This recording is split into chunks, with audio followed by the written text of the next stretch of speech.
Welcome two bit inning. साथ में मिलकर शुरू करते हैं जिंदगी की दूसरी इनिंग। बिट इनिंग का पर्पस सिर्फ इतना है कि आपको जो टेक्निकल चीजें लगती है ना, क्रिप्टो के अंदर को थोड़ा कॉम्प्लेक्स लगती हैं, वो चीजें थोड़ी आसानी से जल्दी समझ में आ जाए, आसान भाषा में। आसान वो वाली भाषा जो हम घर के अंदर जो यूज करते हैं डेली बेसिस पे, क्योंकि अगर वो लैंग्वेज में अगर कोई चीज हमें समझाई जाए तो हमें बिल्कुल इजी तरीके से फिर वो समझ में आ जाती है, फिर हम दूसरों को भी समझा पाते हैं और बेटर डिसीजन ले पाते हैं फ्यूचर में। क्योंकि अगर हमें इंडस्ट्री के बारे में, चीजों के बारे में ज्यादा इजी तरीके से पता होगा तो हमारे लिए डिसीजन मेकिंग लेना उतना आसान हो जाता है ना। आज का जो कॉन्सेप्ट है इंपॉर्टेंट है। आज का कॉन्सेप्ट है डीफाई, डिसेंट्रलाइज फाइनेंस। क्या इस सब्जेक्ट को, डीफाई को क्यों इतनी इंपॉर्टेंस दी जा रही है? किस तरीके से ये जो हमारा ट्रेडिशनल फाइनेंस है उसको किस तरीके से ये डिसरप्ट करेगा, मतलब कि क्या इसका पोटेंशियल है?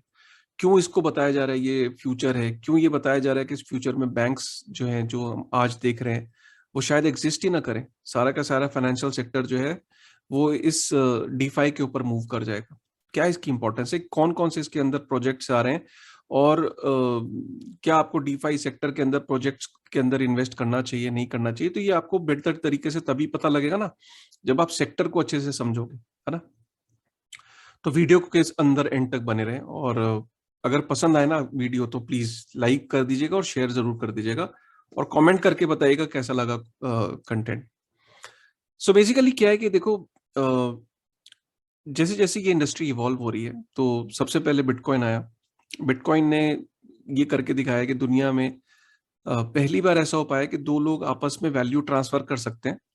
अलग अलग ज्योग्राफी में बेस्ड हैं वो दो लोग, और आपस में वैल्यू ट्रांसफर कर सकते हैं बिना किसी इंटरमीडिएरी के ऊपर ट्रस्ट किए हुए। पहले क्या होता था कि लोगों को अगर वैल्यू ट्रांसफर करनी है, पैसा भेजना है, तो उनको किसी बैंक के ऊपर ट्रस्ट करना पड़ता था, सेंडर को भी और रिसीवर को भी। और वो बैंक क्या करता था, एक जगह से डेबिट करता था, एक जगह क्रेडिट कर देता था, और इस इतनी सी एंट्री करने के लिए अच्छे खासे पैसे लेता था। यही बैंकिंग मॉडल था। इस ट्रस्ट फैक्टर को खत्म किया बिटकॉइन ने। तो बिटकॉइन आने के बाद ये पॉसिबल हो पाया कि दो लोग आपस में वैल्यू ट्रांसफर कर सकते हैं बिना किसी पे ट्रस्ट किए, तो विच इज फिनोमिनल। और ये इसी वजह से बिटकॉइन की जो यूनिक प्रॉपर्टी है, और जो उसके अंदर जो सिक्योरिटी एस्पेक्ट है, डिसेंट्रलाइजेशन है, ये उसे बहुत यूनिक बनाती है। इनफैक्ट दुनिया की पहली और बहुत ही स्ट्रांग और बहुत यूनिक डिसेंट्रलाइज मनी का दर्जा बिटकॉइन को मिला। डिसेंट्रलाइज क्यों? क्योंकि इसे कोई भी सेंट्रल एंटिटी गवर्न नहीं करती, कोई इसे सिंगल आदमी, कोई बैंक, कोई इंस्टीट्यूशन इसे कंट्रोल नहीं करता। इसे मिलके जो कम्युनिटी है, हजारों लाखों कंप्यूटर्स जो है आपस में जुड़े हुए हैं, वो इसे चलाते हैं, वो इसका लेजर मेंटेन करते हैं, और जो माइनर्स हैं वो इसे माइन करते हैं। और सारा अरेंजमेंट जो है वो सारा डिसेंट्रलाइज तरीके से कंसेंसस के थ्रू होता है। तो कोई भी ये नहीं कह सकता सिंगल एंटिटी या कोई एक आदमी कि जी बिटकॉइन को मैं चलाता हूँ। ये खासियत थी बिटकॉइन की। अब ये तो समझ में आ गया कि जहां तक बात है डिसेंट्रलाइज मनी की, तो वैल्यू ट्रांसफर की जा सकती है बिटकॉइन के थ्रू। लेकिन मनी का काम सिर्फ वैल्यू को ट्रांसफर कर देना ही नहीं।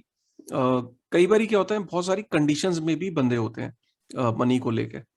और ये इनके कई तरीके के फाइनेंशियल कॉन्ट्रैक्ट्स में एक आदमी बंधा हुआ होता है। जैसे कि अब कोई भी आदमी है, अब उसने गाड़ी लेनी है ईएमआई पे, वॉशिंग मशीन, फर्नीचर ईएमआई पे वो ले रहा है, तो उसने आज सामान ले लिया, पैसे वो 12 महीने में देगा, तो ये एक तरीके का कॉन्ट्रैक्ट ही तो हुआ।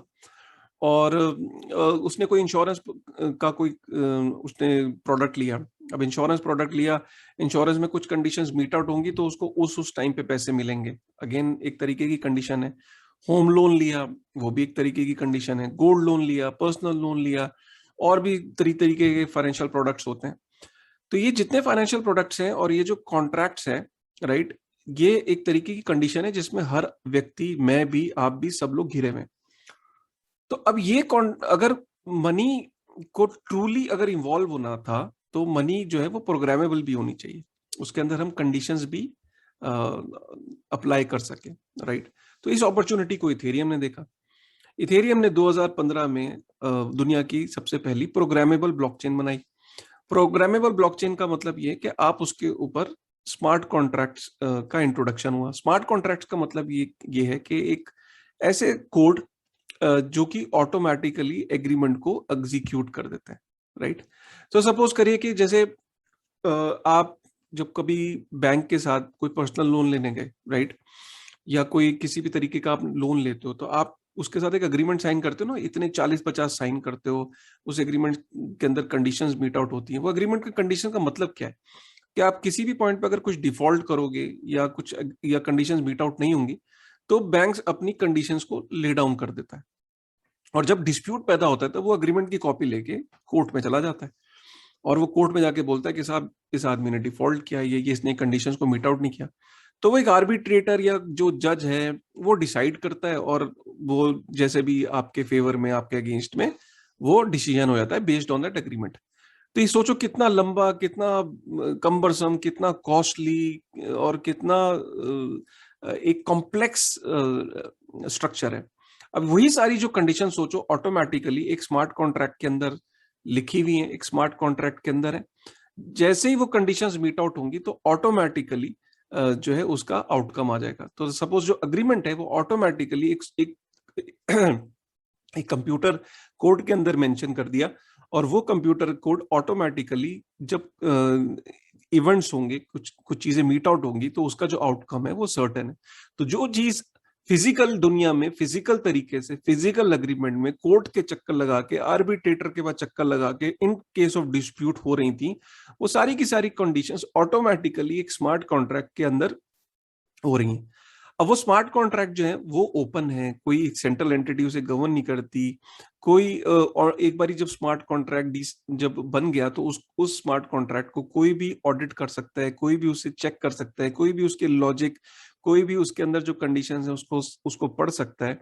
और ये ब्यूटी है कि आप जो काम ट्रेडिशनल फाइनेंस में ट्रेडिशनल तरीके से कर रहे थे, वो सारे काम ऑटोमेटिकली आप स्मार्ट कॉन्ट्रैक्ट के थ्रू ओपन ब्लॉकचेन पे भी आप कर सकते हो, राइट। तो इसका मतलब क्या हुआ? इसका मतलब ये हुआ कि जो बैंकिंग सेक्टर है या जो फाइनेंशियल इंस्टीट्यूशंस ट्रेडिशनल फाइनेंस में कर रहे थे, वही सारा काम अब एक एप्लीकेशंस जो हैं स्मार्ट कॉन्ट्रैक्ट के जरिए ओपन ब्लॉकचेन पे बनाई जा सकती हैं, जो कि एक्सेसिबल किसी को भी हो सकती है, राइट। तो ये इथेरियम ने प्रूव करके दिखाया, और इथेरियम ने जो इंस्पिरेशन ली, उसने जो डिसेंट्रलाइजेशन की इंस्पिरेशन ली बिटकॉइन से, उसके अंदर उसने स्मार्ट कॉन्ट्रैक्ट्स का इंट्रोडक्शन किया। और उसके बाद जो अब अलग अलग तरीके से ब्लॉकचेन्स आ रही हैं, जैसे कि सोलाना, कार्डानो और भी ब्लॉकचेन्स आ रही हैं, वो कह रही हैं कि हम स्पीड पे, और कोई अपने आप को स्पीड पे बेहतर कह रहा है, कोई अपने आप को सिक्योरिटी पे बेहतर कह रहा है, कोई अपने आप को अलग अलग यूएसपी की तरह सेल कर रहा है। बट बेसिक जितनी भी ब्लॉकचेन्स आ रही है उन सबकी इंस्पिरेशन अल्टीमेटली इथेरियम है, जो अपने आप को कहती है कि हमारे ऊपर स्मार्ट कॉन्ट्रैक्ट्स आ रहे हैं और ये चीजें आ रही हैं, उनकी जो इंस्पिरेशन है वो अल्टीमेटली इथेरियम है। इथेरियम ने ये करके बताया कि जिस तरीके से ट्रेडिशनल फाइनेंस है, कि वो पूरा का पूरा जो काम ट्रेडिशनल फाइनेंस में एक इंटरमीडियरी के थ्रू हो रहे हैं, वो सारा का सारा काम इथेरियम ने ये कह के बताया कि इथेरियम के ऊपर वो डिसेंट्रलाइज एप्लीकेशन के थ्रू भी वो सारा काम हो सकता है। तो बेसिकली इसको अगर समराइज करना हो, जो मैंने अभी बोला, उसको आप इस तरीके से समझिए कि डीफाई जितने भी आपके जो बोरोइंग, लेंडिंग और जितने भी जो फाइनेंशियल प्रोडक्ट्स हैं, फाइनेंशियल कॉन्ट्रैक्ट्स हैं आप दुनिया में डील करते हो, राइट, इंश्योरेंस, ये सारे जितनी भी एप्लीकेशंस का जमा, मतलब टोटल इकोसिस्टम का नाम है डीफाई। ये जितनी भी तरह तरह की जो एप्लीकेशंस हैं जो ट्रेडिशनल फाइनेंस को ब्लॉकचेन के ऊपर स्मार्ट कॉन्ट्रैक्ट के थ्रू जो है वो बनाई जा रही है, उस सारे इकोसिस्टम का नाम है डीफाई। अब आप यहां तक तो समझ ही लिया होगा कि आपने कि डिसेंट्रलाइज फाइनेंस अब होता क्या है। तो अब हम डिसेंट्रलाइज फाइनेंस और ट्रेडिशनल फाइनेंस के बीच में जो डिफरेंसेस हैं उसको समझने की कोशिश करते हैं, जिसको मैं आपको एक पीपीटी के फॉर्म में दिखाता हूं। मैं इसको फुल स्क्रीन कर देता हूं, राइट। तो अगर आप देखो तो डीफाई और ट्रेडिशनल फाइनेंस में डिफरेंस क्या है। सो ट्रेडिशनल फाइनेंस और डीफाई में सबसे बड़ा अंतर यह कि डिसेंट्रलाइज फाइनेंस में जो आपके एसेट्स हैं वो हमेशा आप उनके कंट्रोल में होते हो। जो क्रिप्टो एसेट्स आपके जो जो हैं वो हमेशा आपके कंट्रोल में होते हैं। आप कभी भी उसे जो इंटरमीडियरी है या यहाँ पे किसी भी बैंक को नहीं दे देते। लेकिन ट्रेडिशनल फाइनेंस में जैसे सपोज अगर आपको गोल्ड लोन लेना है या कोई आपके पास एसेट पड़ी है, जैसे कि आपके पास प्रॉपर्टी के कागज हैं, तो आप वो सारी जो है पहले या तो अपना गोल्ड बैंक को दे देते हो, या जो अपनी प्रॉपर्टी के कागज हैं वो आपको पहले बैंक को सबमिट करने होते हैं। अब सपोज करो आपने अपना गोल्ड लोन गोल्ड किसी आपने किसी एक एक्स कंपनी को दिया, और वो एक्स कंपनी दूसरे साल तीसरे साल वो कंपनी बंद हो जाती है, तो हो सकता है आपका एसेट भी उस कंपनी के साथ चला जाए। सो इसलिए हमेशा यहाँ पे जो आपके जो एसेट है डिसेंट्रलाइज फाइनेंस में, वो हमेशा आपके कंट्रोल में होता है। उसके बाद दूसरी सबसे बड़ी इंपॉर्टेंट चीज है कि जो जहाँ पे जो ट्रांसफर ऑफ फंड्स होते हैं डीफाई सेक्टर के अंदर, वो इंस्टेंट होते हैं, मतलब मिनट सेकंड्स के अंदर वो आपका ट्रांजैक्शन एग्जीक्यूट हो जाती है। लेकिन अगर वही पेमेंट आपको ट्रेडिशनल फाइनेंस में अगर देखनी हो, तो ट्रेडिशनल फाइनेंस में वो काफी दिन भी ले सकती है और मैनुअल प्रोसेस होता है। डीफाई सेक्टर के अंदर जो एक्टिविटी है वो सारी सुडोनोमस होती है। मतलब यहाँ पे सिर्फ आपका जो किसने किस एड्रेस से कौन से एड्रेस पे गया, वो आपको सिर्फ एक एड्रेस दिखता है जो अल्फा न्यूमेरिक नंबर्स के अंदर होता है, लेकिन आपको एग्जैक्टली नाम नहीं पता होता, तो जिससे आपकी प्राइवेसी और आइडेंटिटी भी मेंटेन रहती है। लेकिन फाइनेंशियल सेक्टर में कंप्लीटली जो है वो केवाईसी एनेबल्ड होता है, और आइडेंटिटी जो है वो आपकी हमेशा वो पब्लिक फोरम में, पब्लिक डोमेन में हमेशा आपकी रहती है। डीफाई जो है वो किसी के लिए भी ओपन है, सिर्फ आपको स्मार्टफोन और इंटरनेट की जरूरत होती है। लेकिन ट्रेडिशनल फाइनेंस में ऑब्वियसली जो ट्रेडिशनल फाइनेंस में जो काफी लोग जो बहुत दूर रहते हैं, रिमोट लोकेशन पे रहते हैं, जहां बैंक को ऑपरेट करना प्रॉफिटेबल नहीं है, वो लोग फाइनेंशियल सेक्टर से एक्सक्लूड हो जाते हैं। डीफाई के अंदर मार्केट्स हमेशा ओपन रहती हैं 24/7।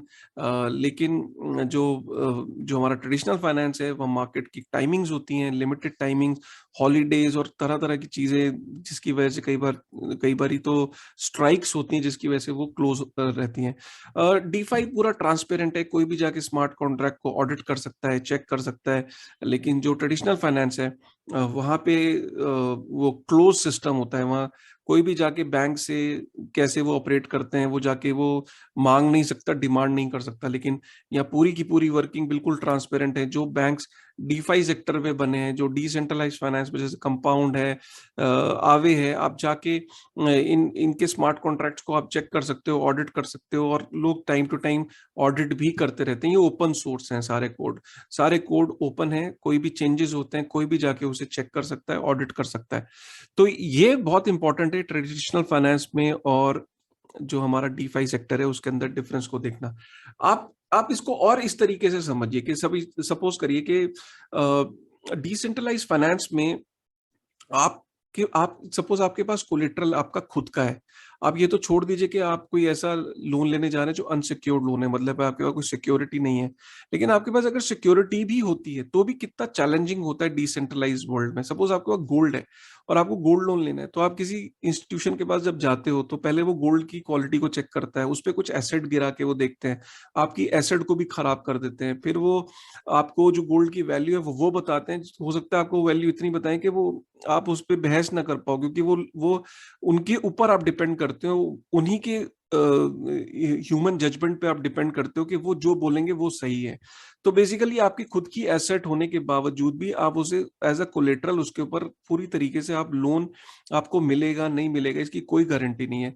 ऊपर से आपने अपना जब फिजिकल जब हैंडओवर कर दिया उनको जो गोल्ड, उसके बाद वो इंस्टीट्यूशन अगर बंद हो जाए उसी साल या अगले साल, बैंकरप्ट हो जाए या किसी और वजह से बंद हो जाए, तो आपका एसेट भी वहां चला जाएगा, तो आपकी कस्टडी आपने उनको दे दी। लेकिन वही अगर डिसेंट्रलाइज फाइनेंस में, डीफाई में, आपका जो एसेट है, क्रिप्टो एसेट्स हमेशा आपके कंट्रोल में होता है, और आप उसके कंट्रोल में होने के बाद आपकी जो उसकी प्राइवेट कीज है हमेशा आपके कंट्रोल में रहती हैं, और आप उस वहां पे किसी भी पॉइंट पे अपने एसेट्स की कस्टडी नहीं देते हो, आपके वो कंट्रोल में रहता है। तो उसके बेसिस पे वहां पे कोई आपको ह्यूमन एरर नहीं है, कोई जजमेंट नहीं है, वहाँ वहाँ कोड है। आपकी एसेट की क्वालिटी को कोई ऊपर नीचे नहीं उसको वैल्यू कर रहा। जो अगर आपके पास इथेरियम है या आपके पास डाई है जिसकी स्टेबल कॉइन से वैल्यू बैक्ड है, तो ये जो जो क्रिप्टो एसेट्स की वैल्यू प्राइस में ऊपर नीचे होती है, क्वालिटी के ऊपर कोई उसको मापदंड नहीं है कि क्वालिटी के बेसिस पे कोई उसे जज करेगा। जैसे गोल्ड की क्वालिटी पे उसे डिफरेंट इंस्टीट्यूशन आपको डिफरेंट लोन्स ऑफर करेंगे। तो ये बड़ा इंपॉर्टेंट है। अच्छा, दूसरी इंपॉर्टेंट चीज यहाँ पे ये है कि जो डीफाई सेक्टर है, जितनी भी आप चीजें जो ट्रेडिशनल सेक्टर में, ट्रेडिशनल फाइनेंस में आप कर सकते थे, वो सारी की सारी चीजें आप डीफाई में कर सकते हो। मतलब जैसे आप डीफाई सेक्टर के अंदर आप बोरोइंग कर सकते हो। मतलब आपको जैसे कोई लोन चाहिए तो आप लोन ले सकते हो, अपना कोलेटरल रख के, और उसके बेसिस पे आप अपना लोन ले सकते हो। मतलब कोई भी आपने क्रिप्टो एसेट रखा और उसके बेसिस पे आपने लोन ले लिया। आप लेंडिंग कर सकते हो, मतलब आपको एसेट की जरूरत नहीं है, आपने एसेट को लेंड कर दिया और उसके बदले में आपको इंटरेस्ट मिल रहा है। फिर आप उसके अंदर जो क्रिप्टो एसेट्स हैं उसके अंदर आप ट्रेड कर सकते हो, आप सेविंग्स कर सकते हो। जैसे सेविंग अकाउंट होता है, तो यहाँ पे भी आप अपने क्रिप्टो, कुछ ऐसे अकाउंट्स हैं जहाँ पे आप जब उसके अंदर आप क्रिप्टो के अंदर आप सेविंग कर सकते हो, उस पर आपको इंटरेस्ट मिलता है। आप स्टेकिंग कर सकते हो, यहाँ पे एक स्टेकिंग में आप अपने क्रिप्टो एसेट्स को स्टेक कर सकते हो, जिसमें आपको बदले में आपको एक अच्छा रिटर्न मिलता है। तो आप स्टेकिंग कर सकते हो। आप यहाँ पे इंश्योरेंस प्रोडक्ट्स ले सकते हो आप। अब ऐसे भी एप्लीकेशंस आ गई हैं जहाँ पे आपकी जो रियल वर्ल्ड एसेट्स हैं, वो उसके बेसिस पे भी आप रियल वर्ल्ड एसेट्स होने के बावजूद आप उसको डिसेंट्रलाइज फाइनेंस में, डीफाई के अंदर आप लोन ले सकते हो उस पे भी। तो ऐसी भी एप्लीकेशंस आ गई हैं। और आप पोर्टफोलियो मैनेज कर सकते हो, आप ट्रेडिंग कर सकते हो, आप डिसेंट्रलाइज एक्सचेंज पे डील कर सकते हो। तो दिन प्रतिदिन जो डीफाई सेक्टर है वो इवॉल्व हो रहा है। तो यही कारण है कि डीफाई सेक्टर के अंदर जो ग्रोथ, आप इस तरीके से समझो कि 2020 में 4 billion US dollar worth of total value lock थी, मतलब टोटल एसेट, डिजिटल एसेट इसके अंदर कमिटेड थे। आज की डेट में ये 80 बिलियन यूएस डॉलर को क्रॉस कर गया एक साल के अंदर अंदर। तो आप इससे अंदाजा लगा सकते हैं कि किस तरीके की फिनोमिनल ग्रोथ है डीफाई सेक्टर के अंदर। तो इससे ये पता लगता है कि जो भी काम आप ट्रेडिशनल सेक्टर में, ट्रेडिशनल फाइनेंस में बैंक के थ्रू करते थे, वो सारे के सारे काम आप डीफाई के अंदर भी कर सकते हो। तो वो भी और ये इसका इसका इंपॉर्टेंस इसलिए भी बढ़ जाती है कि डीफाई सेक्टर के अंदर ये सारी की सारी सर्विसेज एक्सेसिबल होंगी पूरी दुनिया में सभी को। तो पूरी दुनिया में आज की डेट में अगर हम देखें तो 1.6 बिलियन लोग हैं जिनके पास किसी भी तरीके का बैंकिंग एक्सेस नहीं है। मतलब उनके पास बैंक्स पहुंच ही नहीं पाए। तो सोचो, एक आदमी है, उसको दिन प्रतिदिन गरीब इसलिए भी होता जा रहा है, जो गरीब आदमी, क्योंकि उसका बैंकिंग चैनल नहीं है। तो जो वो पैसा कमा रहा है, वो दिन प्रतिदिन उसकी जो परचेजिंग वैल्यू है वो गिर रही है, क्योंकि उसके पास सेविंग अकाउंट ही नहीं है जहां पे वो अपने वैल्यू मनी को इन्वेस्ट करके, फाइनेंशियल प्रोडक्ट्स के अंदर इन्वेस्ट करके अपने पैसे को ग्रो करा सके, जैसे मैं और आप ग्रो करवा रहे हैं। तो फाइनेंशियल सर्विस अगर इन इन लोगों तक पहुंच जाए, तो सोचो आपकी कितना बड़ा मैसिव रेवोल्यूशन आ जाएगा और किस तरीके से दुनिया से गरीबी भी कम होगी। तो डीफाई जो है उसके लिए सिर्फ एक स्मार्टफोन और एक इंटरनेट कनेक्शन की जरूरत होती है। आपको सुन के हैरानी होगी कि 1.6 बिलियन लोग जो दुनिया में हैं, जिनके पास बैंकिंग सेक्टर तो नहीं पहुंच पाया, लेकिन इनके पास स्मार्टफोन पहुंच गए। तो टू थर्ड ऑफ 1.6 बिलियन के पास स्मार्टफोन है और इंटरनेट है। तो अगर इनके पास ये ऐसी एप्लीकेशंस पहुंच जाएंगी, तो ये फाइनेंशियल रेवोल्यूशन का पार्ट बन पाएंगे। इनको इनको मेन स्ट्रीम फाइनेंस में लाना पॉसिबल हो पाएगा। तो इसीलिए डिसेंट्रलाइज फाइनेंस को बहुत बड़े रूप में देखा जा रहा है। इसके अंदर काफी सारी कंपनीज ऑलरेडी आ चुकी हैं, प्रोजेक्ट्स आ चुके हैं already, billion worth of projects हो चुके हैं। मैंने आपको जैसे बताया कि टोटल वैल्यू लॉक जो है वो 80 बिलियन यूएस डॉलर से ऊपर जा चुकी है। और बैंकिंग सेक्टर जो ट्रेडिशनल फाइनेंस में बहुत क्लोजली इस इंडस्ट्री को वॉच कर रहे हैं। और हो सकता है आने वाले टाइम में आप सारा का सारा बैंक स्मार्टफोन पे देखोगे, ब्लॉकचेन के ऊपर देखोगे, और आपको रियल वर्ल्ड में आने वाले 5-10 सालों में बैंक की जरूरत ही ना पड़े।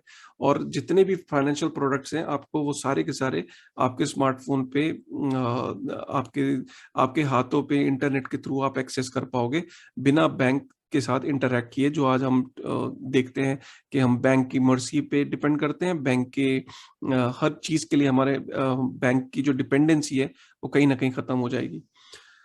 उम्मीद करता हूँ आपको डिसेंट्रलाइज फाइनेंस, डीफाई बहुत क्लियरली समझ में आ गया होगा। सेक्टर को समझना, सेक्टर की अंडरस्टैंडिंग होना बहुत जरूरी है, क्योंकि अगर हम सेक्टर को समझ जाएंगे तो उसके अंदर जो आने वाले जो प्रोजेक्ट्स हैं, जो एग्जिस्टिंग प्रोजेक्ट्स हैं, उनकी अंडरस्टैंडिंग हमें बेटर हो जाएगी। क्योंकि इस डीफाई सेक्टर के अंदर भी अगेन बहुत लंबी लिस्ट है जो प्रोजेक्ट्स ऑलरेडी आ चुके हैं और जो अच्छा काम कर रहे हैं। उनके लिए आपको ऑब्वियसली थोड़ा एक अलग रिसर्च मैटर है, जिसमें हम आगे वीडियोस में कवर करेंगे जो डीफाई के अंदर अच्छे प्रोजेक्ट्स हैं। बट फिलहाल आपके लिए जो इंपॉर्टेंट है कि आप सेक्टर की इंपॉर्टेंस को समझिए, एटलीस्ट अगर आप इस इंडस्ट्री में नए हैं। तो अगर आपको कंटेंट पसंद आया तो प्लीज लाइक करेगा, बेल बटन ऊपर प्रेस करिएगा, कंटेंट को शेयर करिएगा, और अगर कुछ आपके पास सजेशन हो, फीडबैक हो, तो जरूर कमेंट करिएगा। With this thought, thank you very much.